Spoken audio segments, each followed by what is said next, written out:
আসসালামু আলাইকুম প্রিয় বাংলাদেশের ভাইরা। এই যে কলকাতার নেতারা বলছে যে বাংলাদেশ থেকে ভারতে যেতে পারবে, তার জন্য ভিসা পাসপোর্ট করার জন্য প্রস্তুতি নেন।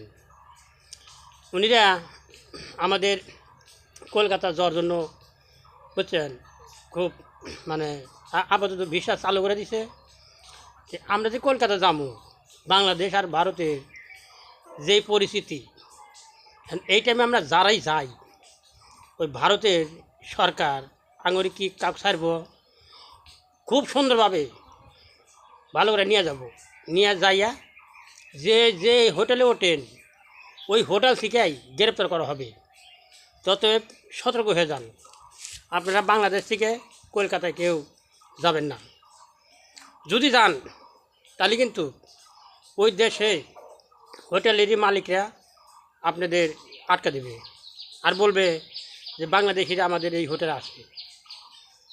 আপনারা সজাগ থাকবেন যে এই মুহূর্তে, অন্তত এই মুহূর্তে কলকাতা না যায় ভালো। কারণ আমাদের মাননীয় তারেক রহমান, উনি আমাদের কত বন্ধু রাষ্ট্রে পাকিস্তানের সাথে, চীনের সাথে আলাপ আলোচনা করতেছে। তবে ভারতে কোনো সামগ্রী আমাদের বাংলাদেশ থেকে না কেনে।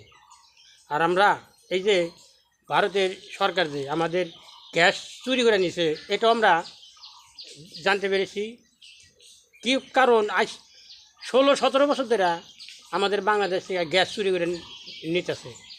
আপনারা বোধ হয় কেউ জানেন না, তবে এই কিছুদিন আগেই ফ্ল্যাশ হয়েছে। তাই বলছি, কেউ জানি ওই কলকাতার ভিসা দিব কিংবা কলকাতা খুলে দেব, আপনারা জানি যান না, গেলেই কিন্তু আপনি করে আটকা দেব। সজাগ থাকবেন আপনাদের সবসময় যে বাংলাদেশ আর ভারত এখন কিন্তু বন্ধু আসবে না। আসসালামু আলাইকুম।